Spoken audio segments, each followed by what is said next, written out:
The ruling establishment has a lot of, they will stop at nothing to complete their toolkit of control, right?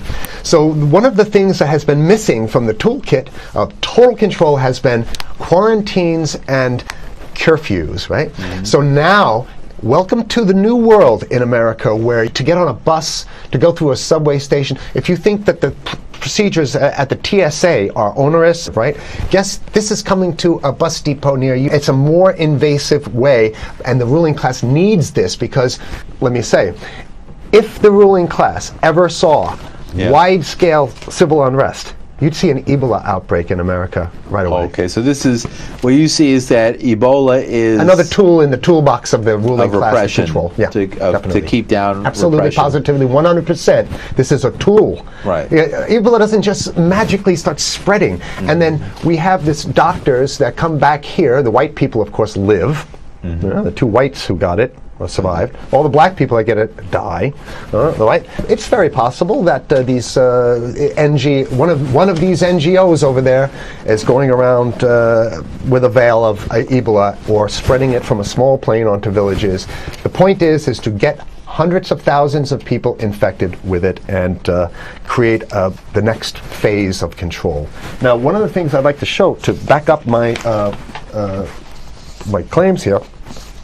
Here's a document from the Rockefeller Foundation.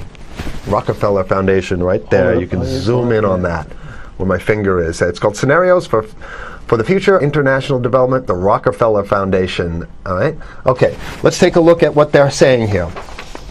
This is something like a 50, 60-page document. I'd like you to go to page 18, if you can look at this up on the internet, but I'll read it off to you. It's called lockstep, lockstep. And this is a phrase that I used right after 2001 when I saw the entire system of the United States, including the population, were in lockstep. So the Congress went along, and yes, it was Osama bin Laden, and the people waved their flag and said, I hate, hate, hate, hate, and everything was in lockstep. Well, in 2010, they published this, Rockefeller Foundation, and here's what they're saying.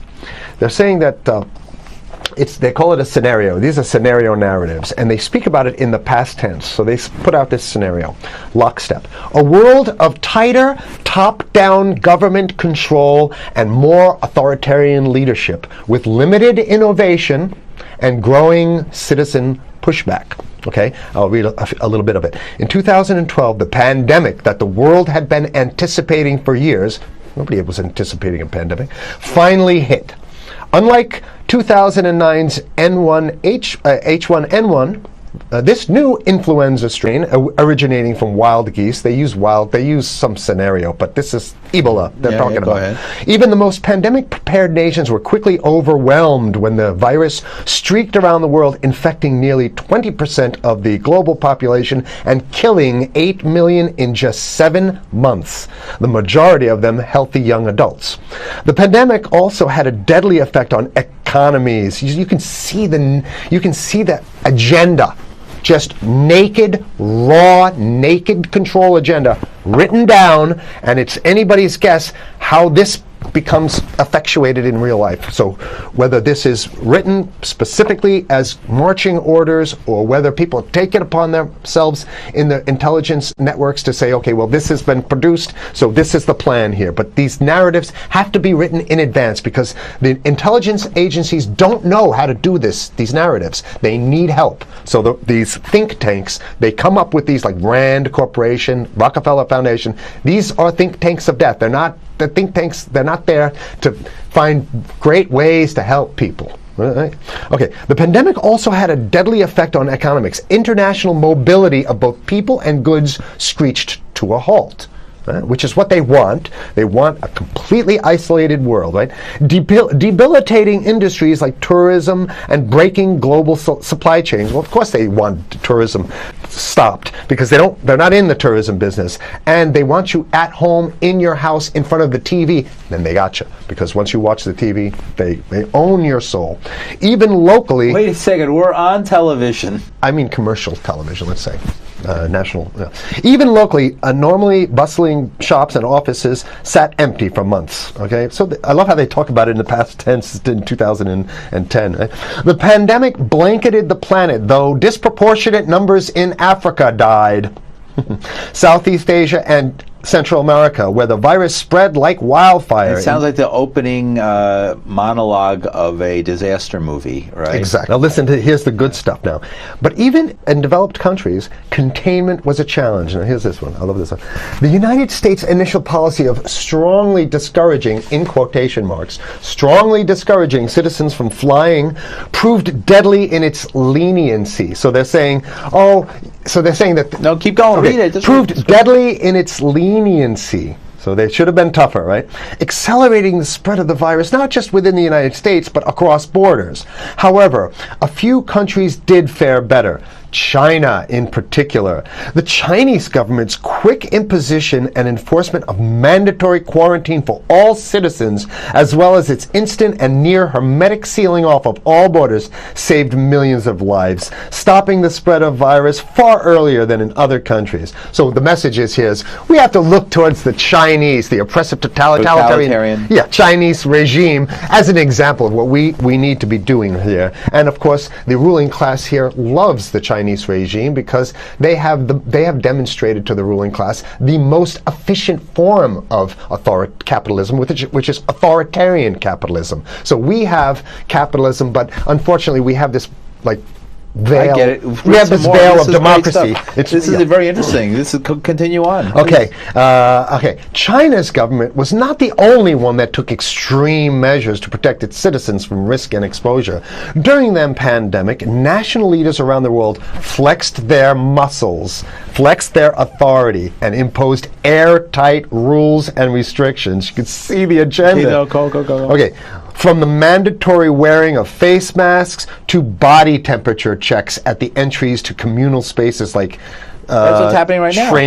But soon it's going to be like body. It'll be at the subway. Yeah, is that what you're saying? We'll be going through this in the subway to get on the buses and the subway, absolutely, things positively. like that. And what this means though is don't think about having a cigarette, a joint on you, or basically you can't.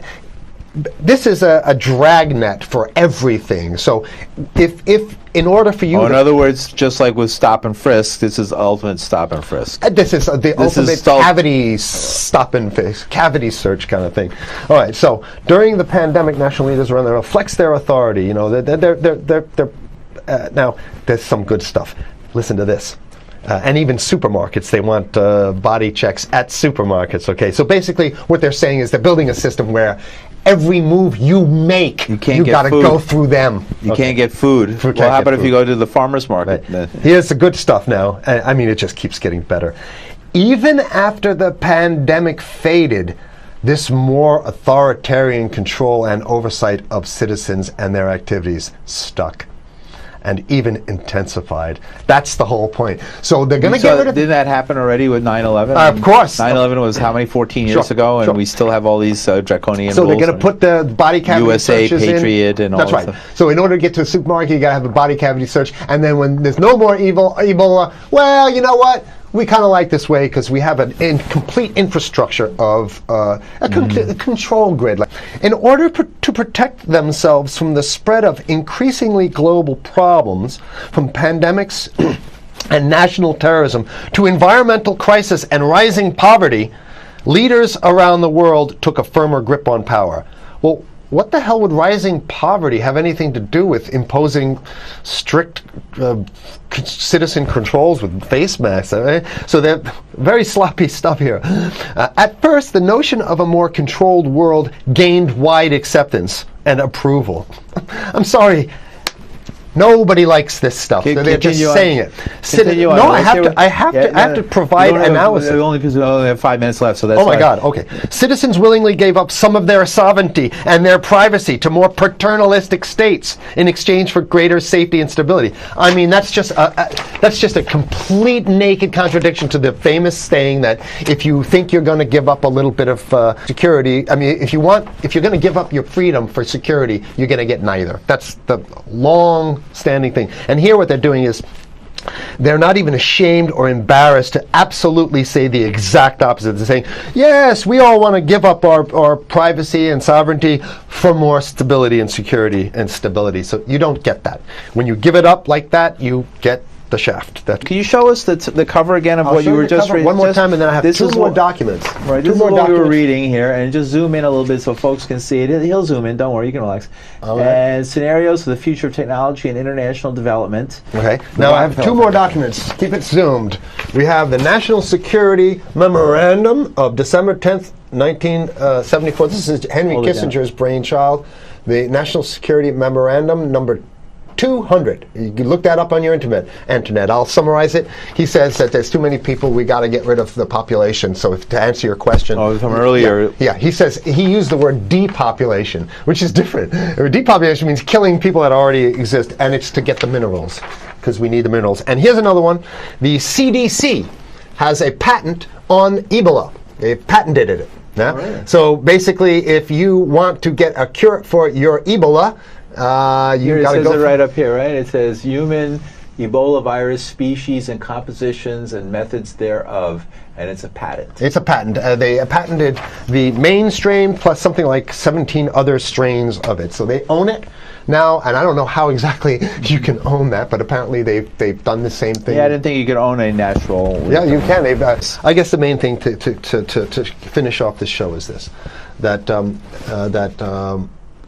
they want to get more control, more and it's going to be curfews and quarantines. So what I'm saying is that unless the American people start to get some new way to revolt, a new way to organize, new way to protest, unless we can break through the apathy, because that's what we have here, then it's going to be a slave state here. The ruling class doesn't seem to have too much resistance. They're getting everything on their Christmas shopping list, and they've been wanting quarantines and curfews for a long time. Now they got it. And if you want to live in a world where you're tricked into all this stuff because it's for your safety, right? And if you want to have a probe and make sure you got to check your pockets, make sure you don't have anything incriminating on you before you go out, and when you step out of your house, you want some police there to monitor and see what you're doing. If that's the world you want to live in, be apathetic, don't do anything. You're going to get that world very soon. It's coming your way, definitely. Mm-hmm. Yeah. So what should people do? What's the hope? You have 30 seconds. To wake up, learn about it, and go fight these bastards in Washington. They're easy to beat. If we can just organize, we can beat them. It's simple. They're weak, and there's so few of them.